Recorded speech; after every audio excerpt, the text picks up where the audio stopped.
Hi, everybody. This is Timothy Cameron, aka the Incomplete Skeptic. I was skeptical to a fault, but now I've had my mind opened just enough to where I'm willing to consider off the path points of view that may not compare to mine, that may not compare to the average person in society, but I'm willing to listen.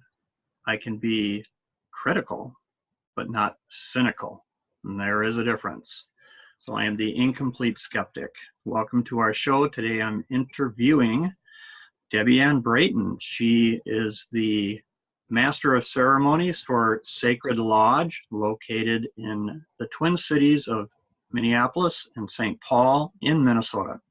She's with us today. Hi, Debbyanne. Hi, Timothy.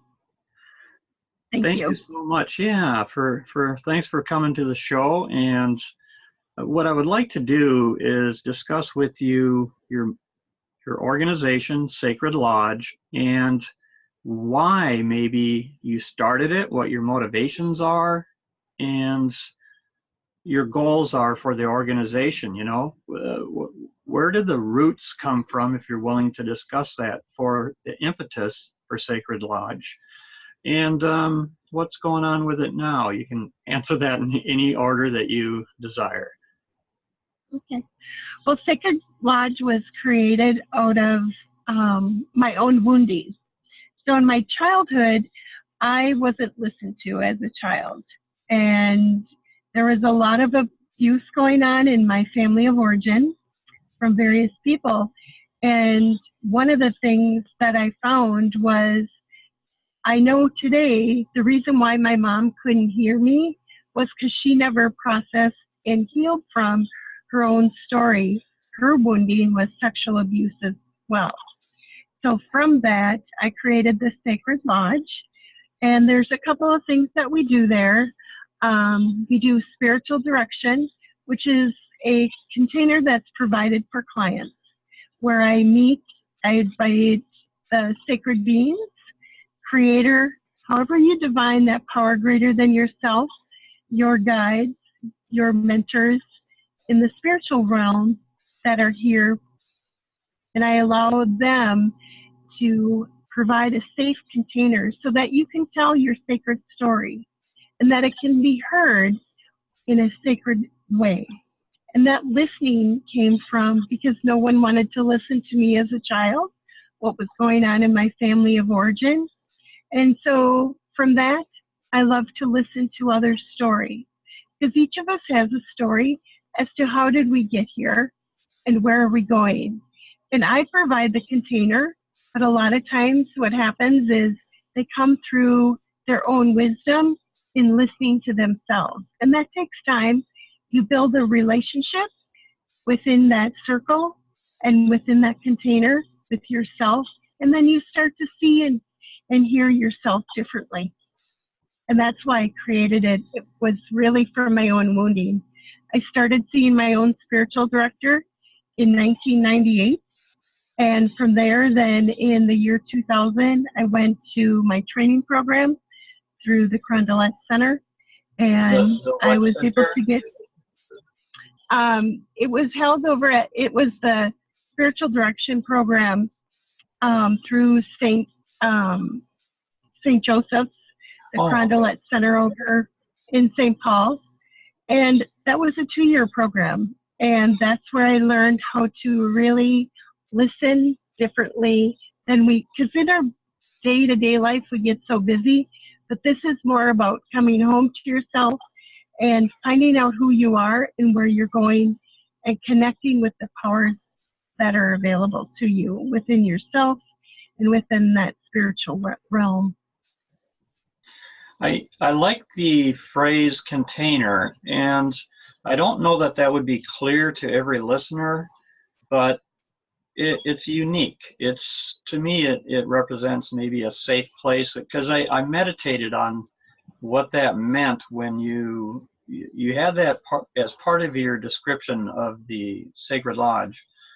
And I wondered, what is sacred container? And then I thought, well, a refuge of safety, a refuge of peace, a place where people can be safe to give and receive from their heart, and know that they're not going to get beat up on. But more than anything, maybe, and correct me if I'm wrong, but people get a voice for their heart, in a Yep. safe place to express, because like you said, you didn't have a safe place to do that, and your mother couldn't, allow me to interpret it a little bit maybe, but your mother didn't give you the tools of communication to express something she herself couldn't quite come to terms with. And but now you're giving that voice, right? It's all about giving and receiving voice. Yep. Yep. You find your own voice and you connect that with that higher power, that divine source that's within you, and you start to live different. And within that container, that circle, that safety, you create a new life. And you find out that you're being led on this divine path. And you're never alone. And so many people feel alone, especially with, there's so many different woundings that we have. And my journey has been about becoming whole. And it's been through spiritual direction where I found my voice. And I found that I could have anger, but not always be angry. And by acknowledging how my story was told, then I found myself being less rageful. Not just anger. I had rage from my childhood. I think I comprehend that too. And I didn't anticipate going down this path here, but what you said about your mom reminded me of my foster mother. And it took a great many years before I had a brief conversation with her. And I wasn't explicit, but I just asked her, why didn't you protect me from my abuser? And she said that when she was 16, she was raped, and she didn't know how to express it. She had never dealt with it, so she couldn't see the warning signs like maybe a so-called normal mother would, because I always had built up these ideals of what a mother is supposed to do. They're supposed to protect their children, and if they don't, what's wrong with them? So I had all that going on. But you said what I think was going on with my foster mom. She didn't have the tools. She didn't have the voice. And she would have probably been in a good healing place had there been a sacred lodge for her to go to then. And she might have had the tools to offer us kids at the time that the abuse was happening, So I identify with what you're saying. Does that sound like a fit for a general person? Yes. And so when I was 16, my mom was Italian Catholic. So she brought me to the priest and asked me to confess my sins. And I'm like, I did nothing wrong. They did. Because when it happens in your childhood, and then you start to act out because you have that wounding and you have that secret. And so then when you tell the secret, my mom didn't have the tools. She didn't know what to do. So her training, her toolbox was you go to confession and you pray for your sins, and then you repent and everything's all good. And I'm like, no, I didn't do anything wrong. And that's when we started a lot of fighting between the two of us, because I'm like, I did nothing wrong. He did this to me. This person did this to me. I'm not going to do that. So I sat in the priest's chair for quite a long time and refused to do that. And then finally I was crying and I said, I did nothing wrong. And then it was the whole, you do 10 Hail Marys and 5 Our Fathers and then you're forgiven. But I still carried that, and then I took a sidetrack. I was very angry as a child with God. You know, first, why would you put me in this family? And I didn't believe in God. I stopped believing. Because if there was a God, why was I in this family? You know, And so, I go think ahead. I think I get that. I think a lot of us get angry with God. It's not necessarily that we quit believing in God, but we're pissed, you know, Mhm. and excuse my language, but that's how it is. And I remember a guy who said he saw this guy hanging from a cross, and he says, you know, any God that would torture his kid like that can just, you know, I got no respect. And Right. so they didn't look deeper because of their own pain.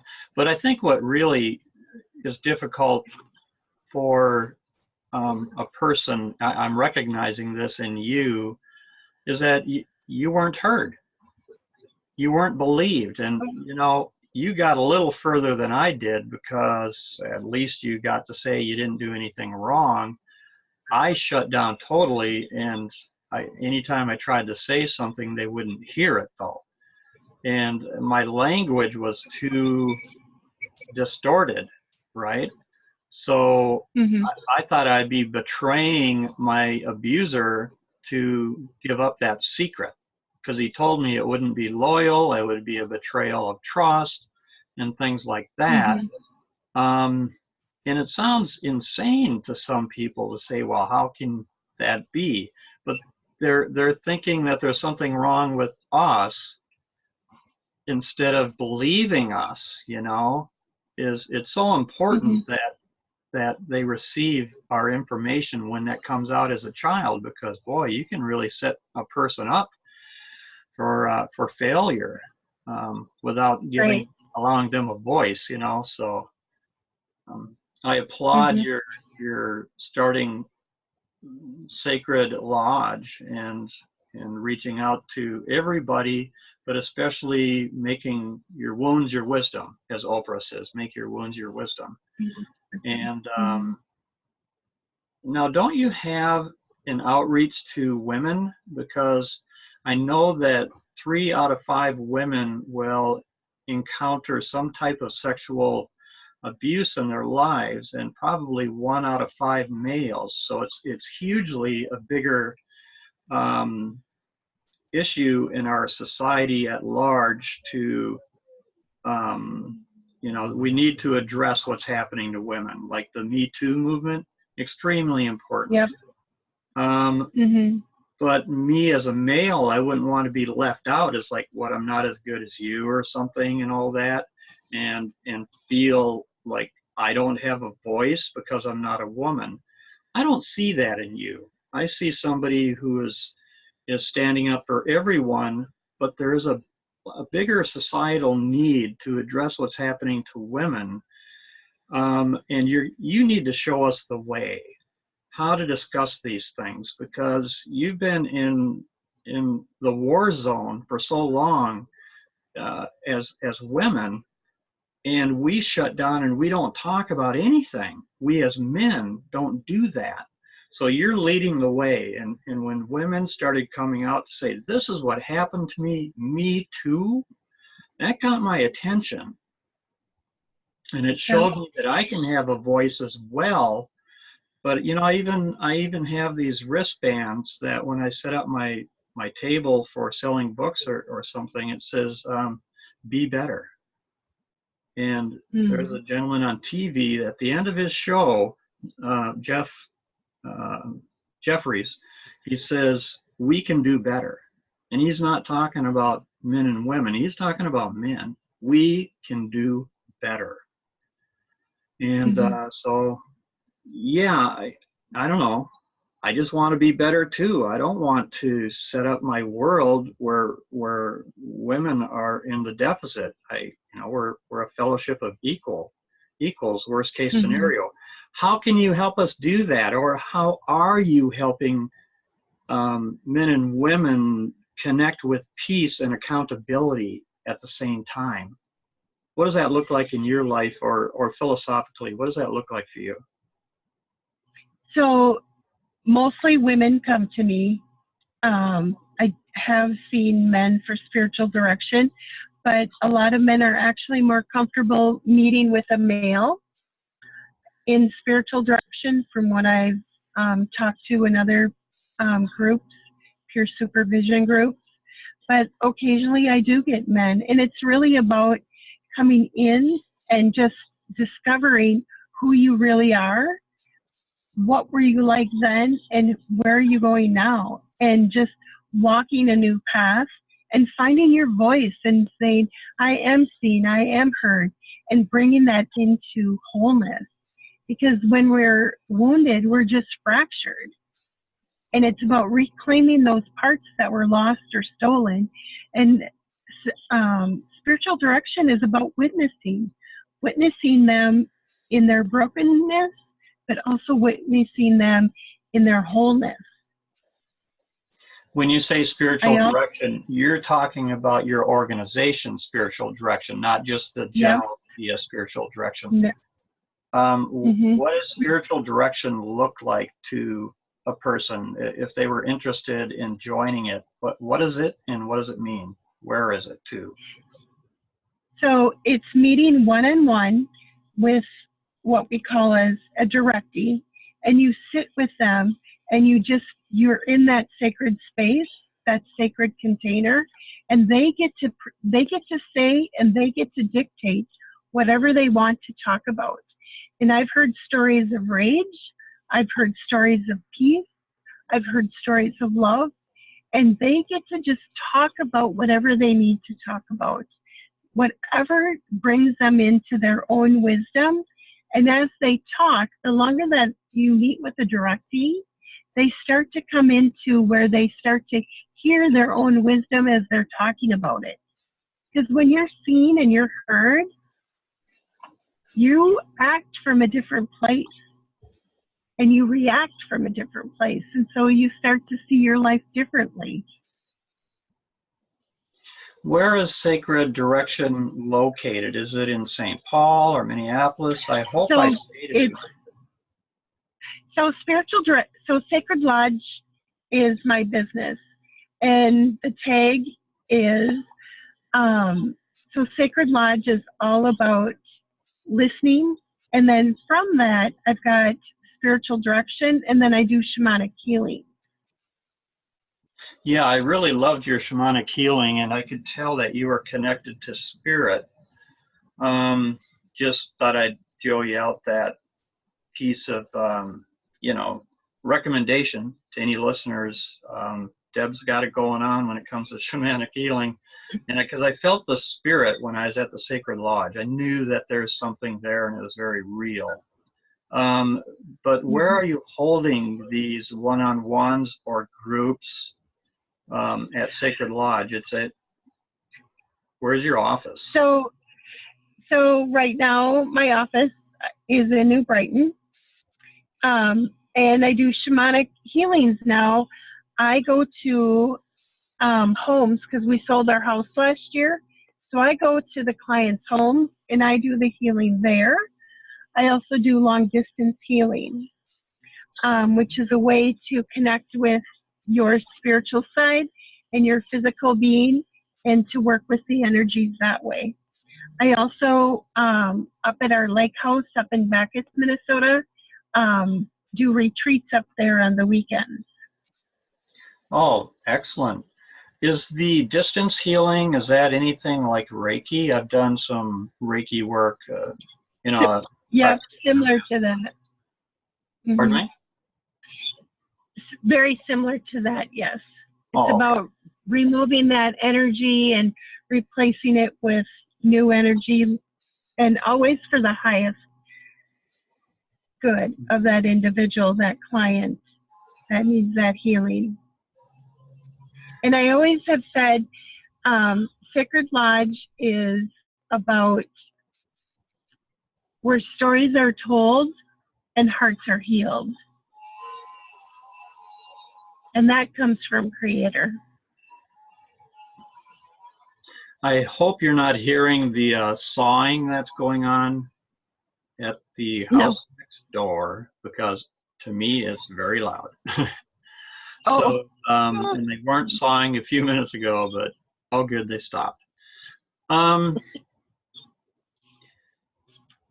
was going to ask you something about the reports on the distant healing. You know, I like that you're willing to go to people's homes so that they'll be in their comfort zone, but sometimes there's a time for them to get out of their comfort zone and maybe visit you. But the meditative aspect of receiving distance healing really allows one a chance to mobilize their meditative powers and connect with spirit. Mm-hmm. And you're doing that on your end. But what do you get out of it from spirit? Because I know how it is. If you want to help somebody, that helps you too, right? So it's not just one way, it's two ways. Maybe explain Mm-hmm. both sides as you perceive it. So as a practitioner, you just feel it whenever I'm with a client or whenever I'm connected with spirit, I know I'm not alone. It just helps me be accountable to my spirituality practice, my own personal spirituality that says, because I have had bouts of depression in my 56 now years. It's been at bay now for a good, probably about 10 years, but 2015, it was pretty challenging for me because we had a lot of deaths in our family. And so it holds me accountable as to where am I moving forward or am I stuck? And there's times where we just need to be where we are to sort it out. And that takes time when you're like, we're all busy. We have, so much busyness. And this allows me to stop and pause and say, you know what? I am not in charge of what's going on. What can I do differently? And where am I going? And we just, we wake up each day just going, okay, what is it that I need to do to shift that? I think sometimes people use distraction to not feel, and Yep. And when people do that, they're underutilizing their tools. I remember Zig Ziglar told a story about how he used to run around this lake and see this one fellow fishing every day. And he couldn't help but notice that when he would catch a big fish, he'd throw it back and only keep the small fish. And then he came by him one day and he just threw in this really beautifully big fish. And he just had to stop and ask him why. And he jogged up to him and stopped and said, "Sir, I'm sorry. I don't mean to interrupt your routine here, but I've noticed for a long time you've been catching big fish and throwing them back, but you're only keeping the itty bitty ones. Why?" And the guy answered him and smiled and said, "Well, I'm glad you asked. Well, you see here," and he pointed at his frying pan. He says, "All I have is this itty bitty frying pan." And that's what we do sometimes, is we think we only have these real small tools. We minimize our own strength and ability. And I'm wondering if somehow you're able to help a person magnify their own strength and recognize the power that they've had for maybe the entirety of their lives. Have you ever seen anyone just experience a really big wake-up call like that? Mm-hmm. And when you see someone's heart open and they have that moment of, like Oprah says, it's an aha moment, where I call it like your big spirituality shift. This is your calling of, you just got what you have been seeking for in that moment. In that moment, you were asking the divine and you connected with your higher self within yourself, and you just answered what you were seeking for. Mm. And I sometimes am just a mirror. Yeah, yeah. You know, the funny thing about mirrors is that even if you're mirroring something, they still might see the opposite of what it is they think they're portraying. And when you mirror something back, you have to mirror it back in a way that fits their paradigm. It's almost like American Sign Language, right? You have to sign the order that they are viewing it. You know, when it's like, I don't know if you can see my hands, but if I say, nice to meet you, that means, you know, you're moving toward that person with your hand and then saying you, but you could be saying nice to meet, for you to meet me, you know? And so you have to turn that around. And I want to make sure we're still recording. I've got a, it looks like it is. Some alert that Zoom wants me to see right in the middle of our conversation. Hello. I know we have unlimited minutes one-on-one, so that's what that's about. I just hope the viewers weren't able to see that as well. But you know what I'm saying about the mirror, though, and transposing the vision that you have, which comes from spirit, because you've surrendered your consciousness, you know, your conscious contact with creator, however you want to put that, but to be able to say it out loud in a way that can be grasped and comprehended by the wounded soul, to where they see it as a healing rather than more wounding. You know what I mean? Because when you go fishing around in somebody's sore areas, you know, it's like if somebody has been hit in the arm and I start pressing on their that black and blue mark, they might, you know, swat my hand away, right? So a person has to be very gentle with how they're touching the wounds so they don't react to it, you know, and view your help as harm. And that can happen. You can come up against someone who says, I want to talk about this, but I don't want to talk about this. And as a directee, you get to say, I'm not ready to go down that road. Even though I'm talking about it, that's as far as I want to go, and it's end of conversation. And they might not bring it up for 4, 5, even 6 months. When I'm sitting as a director, when I'm sitting in their space with them, I do not have an agenda. It is not about me. I just hold that container for them. I call in the beings to help buff up that container so that they feel safe and that they come into their own voice or wisdom and allow that to just unfold as it should. It's not for me to have an agenda. And they get to say yes, and they get to say no. Because a lot of times, especially with sexual abuse victims or physical abuse victims, you know, they didn't have their voice. And so, especially in childhood, we couldn't say no. But as an adult, we get to say, no, I'm not going there. And you just honor that. That's that sacred conversation. Yeah, that's great boundaries. Let me take a peek at our clock here so we don't lose. Yeah, we're doing great for time here. We still have 24 minutes, just so you know. Okay. I think when a person has good boundaries, the other person, even if they're not ready to talk about whatever it is, they will experience a moment of trust. And something a lot of people might not realize, you know, you can't force solutions in life, but that glimmer of trust that the person experiences, no matter how brief, because they've met somebody who has good boundaries and they feel the caring heart that they have, and they're not trying to force solutions, say, oh, you need to fess up now.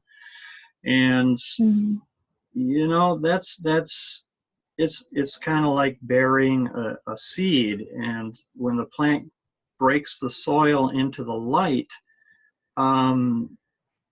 you know, you might have to wait a while for it to break surface. And so, yeah, I kind I get where you're coming from. There's been people that did kind things for me, for example, that I didn't recognize for 20 years. After they did it, I had a wake-up call, a little light bulb came on over my head and went, oh, huh, what do you know? Somebody was kind to me. And I didn't put it together. And I can give you just one example. When I was in trouble I think I was 18, maybe 19, not sure. But I went to a probation officer, and I was sitting in the lobby, and I had my arsenal of smart aleck answers just ready to fire away, right?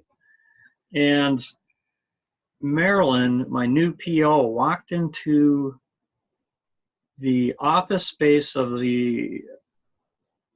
I don't know what the title of the person was that was, I think back in those days they called it a secretary. They don't do that anymore. But she said, is Timothy Cameron here, and the person like nodded toward me and handed her some paperwork, and she looked it over. And, I felt objectified, like I'm just a piece of paper, I'm just a file. And I thought, yeah, more of the same, nothing new here. Marilyn came out from behind that desk and approached me, and she said, so Timothy, tell me something good about yourself. And I got news for you. My jaw literally dropped open.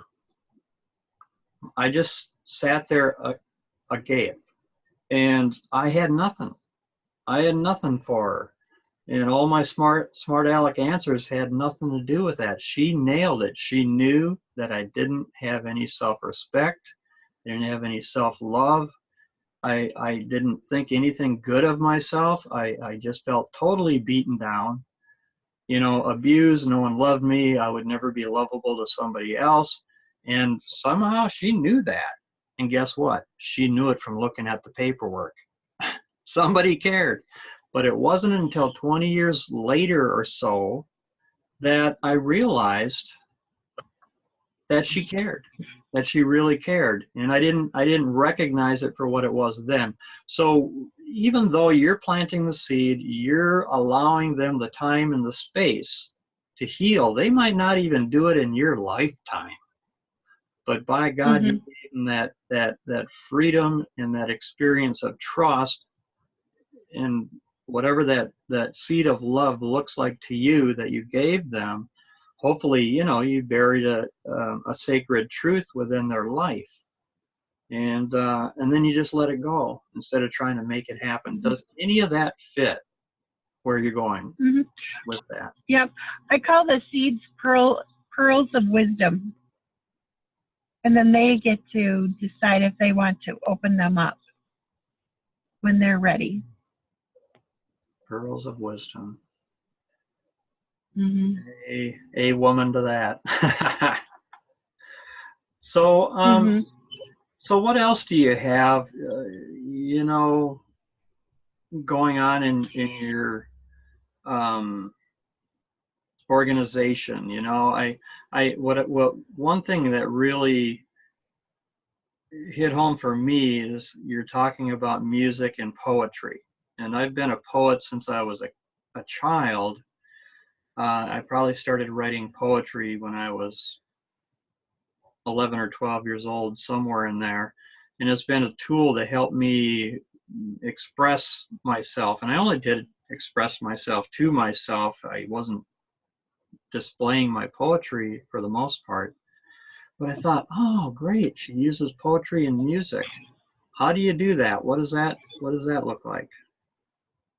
Well, when you're, I use a lot of music and poetry when I'm doing a group series. It's called Imagine a Woman, and it's about coming home to yourself and where are you in your life's journey. And it's about reimagining who you could be and those endless possibilities that we get as human beings to just, I want to transform. It's all about transformation. There's times where we get those pearls of wisdom and we didn't want to do anything about it. say 10 years ago, and here we are a decade later, we're like, you know what? I've got the courage. I'm going to change and redefine who I am. And poetry and music, they connect with our soul. And it just pulls out who and what and where we want to be and in this world, and it helps calm us. It smooths out that, you know, that irritation that we might have, and it allows us just to sink into our true being. You know, we're spiritual beings having human experiences, and being a human is hard. Some days I would be like, I don't think I signed up for this. I'm pretty sure that I got the wrong orders. You know, I'm pretty sure about that. Yeah. But that's what we are. We're having these experiences. We're trying to pull heaven into earth and create heaven on earth. And that is a challenge for us humans. Yeah, I saw that you had an icon with the tree growing downward and upward, the roots growing together, and as above, so below. And when I hear that phrase, I always think, thy will be done on earth as it is in heaven, as above, so below. I don't find those things incompatible at all. But the intertwined roots mean a lot to me. You know, we take the above of our lives and the below of our lives, and we unify them into one sacred whole, like sacred polarities, and coming to peace with all the aspects of ourself and through love. And you know, I heard this fellow once talk about, it was at a recovery church, and his name was Pastor Joe Camp, and he told a story of the sequoias, how they are the largest trees in the world, and how they stay vertical during inclement weather is not through the strength that they possess individually, like an oak stands on its own, but rather through the roots that intertwine through the entire forest. They hold each other up. And so their roots intertwine, and when the storms come, they don't topple because of each other. So that's kind of what it reminded me of when I saw, you know, your upper tree and the lower tree and the roots coming together, you know, and that's our strength, is that unity. And one tree isn't asking the other tree, well, you know, what kind of tree are you? You know? Right. They just accept. What do you think about that? Yeah, right. So they dump the judgment, and you know, our society is just addicted to judgment, and you try and mess with that addiction, man. You know what happens with an addict. You try and mess with their addiction, they're gonna get upset, you know. Right. But I like your boundaries, you know, and that to me means that you're not putting judgment on the person for being exactly where they are at. You just let your roots do what they do, and the day will come where they might find themselves stronger from the memory that you bless them with, or that creator or spirit blessed them with. You know, acceptance from other people, for me, has been a beautiful thing, you know. And when I see someone else do that, like you, I feel like it allows me the opportunity to just be me. I don't have to have my guard up when I'm around this person, you know. And there's a lot of beauty and power in that. Even pain becomes beautiful when it is accepted and not judged, you know, and that refuge of peace that you're setting up at Sacred Lodge, for example. And I am very grateful. And there was a time where I thought I would never say this, but I wouldn't be who I am today if I didn't have those life experiences, because it has just made me a better person. But there was a time I had to do my own work, and doing, as you know, doing our own internal work, that's hard. It's hard some days to show up for that, but we're worth it. You know, we are loved, but beyond what our imagination can even do. I've seen people die. I've seen people cross over. And that love that I have felt is, I can't even describe it. And I had a couple of near-death experiences, and it is so amazing when you do that crossover. I didn't cross over, I came back. But it is, there's so much love for us. And the hard part is integrating that into this physical realm, this physical body that we have been given from the divine, from Creator. It's amazing. Let's hear about that, if you don't mind sharing maybe one of the near-death crossover experiences. Sure. I was diagnosed with pneumonia back in 2005, and it had just started off with a sinus infection and then progressed very fast. And I was given some medicine by my MD at the time, and I said, I don't do well when I'm on antibiotics. I said, I'm highly sensitive to medicine, and nope, this is what you need. This is what you need. Well, when I took my first dose, I remember laying in bed. I was just laying there, and all of a sudden, I just seen myself leaving my body.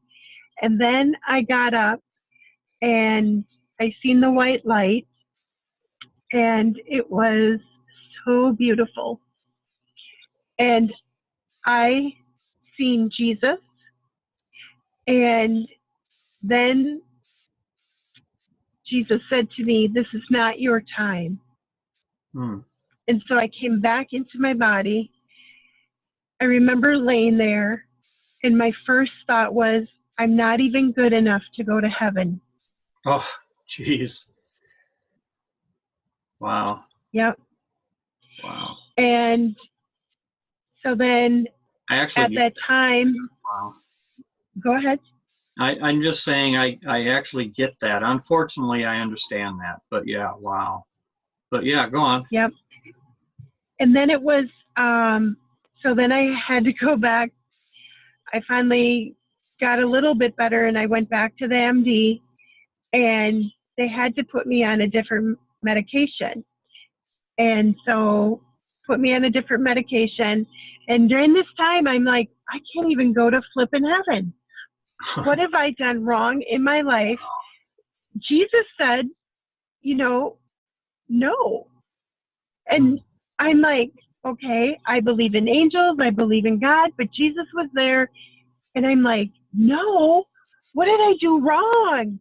And I really had done a great job making some amends. And I'm like, okay, made a decision about my son. Maybe that's what this is about.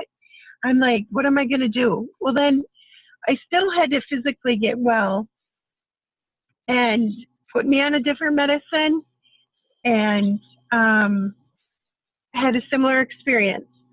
Only this time, when I got up there and I seen Jesus, I was like, I'm here again. And this time I heard the words, choose life. And then Jesus handed me what looked like the world in his hands. And then I looked into his eyes, and I seen all those I would help if I were to come back. And then I heard, if you choose to stay, your life will be different. But you can come if that's what you want. You can choose to move forward. And so I chose to come back. Nice. And then I had some work to do. Oh, of course, yeah. Because that shame runs deep in my family of origin. And that first experience, it really triggered my shame, but I couldn't even deal with it because I was so physically ill. But that first time, what I know today is that first time really helped heal my shame, but I interpreted it wrong. He wasn't saying no. he just had a different purpose for my life. But that's not what I heard. That's because my shame was so thick. it's we have a few minutes left. I just want to make sure. I think this is actually probably a really good place to close this interview, because how can you do any better than that other than maybe say, on my part, you know, you saw the people that you would help, and you know, that's part of your purpose now for coming back. You did it for them, you know. And I know for me, when I wanted to commit suicide, you know, I thought, well, one, my life doesn't belong to me, it belongs to Creator, so I can't steal it from, you know, my Creator. I gave my will and my life to God as I understand God. But secondly, I knew if I didn't go through the pain that I was going through at the time successfully, if you will, live through it, in other words, that when somebody else was suffering or struggling with the same thing that I was, if I gave up, I wouldn't be there to help them. So I decided those two things, that I couldn't leave. I mean, I really did not want to be here. I didn't feel like I wanted to live. I didn't want to be on planet Earth. Earth School really became almost meaningless in some respects, and I call that my dark night of the soul. But I came through it, and I did it by choice, and I did it a little different than you. But it's only maybe different on the outside. We both took our freedom to use it to beautify other people's existence here, to help them, you know? And so my admiration for you, I had not heard that story before. I mean, it went way up. All right, she met, you know, the Son of God and Jesus, and, you know, we're all, you know, daughters and sons of God. But Jesus is a big deal, you know, and that's where all our Christ consciousness comes from, you know, or we're at least aligned with it. And so, yeah, that touches my heart, and I really hope people will hear your near-death story and identify with you and do with their life what you've done with yours, and stay for the love of healing others and making our wounds our wisdom, going back there, you know. So you have any last pearls of wisdom you want to share with us before we close here? We are loved more than we realize. We are loved so deeply, and we are not alone. We are not alone in this journey. We have so many light beings around us that are supporting us, and our ancestors who could not do the work while they were here. Like my mom couldn't do her work, my grandmother couldn't do her work. They didn't have their voice while they were here on earth. But because I have forgiven them, they continue to help me become the woman that I was meant to be. They still are supporting us on the other side.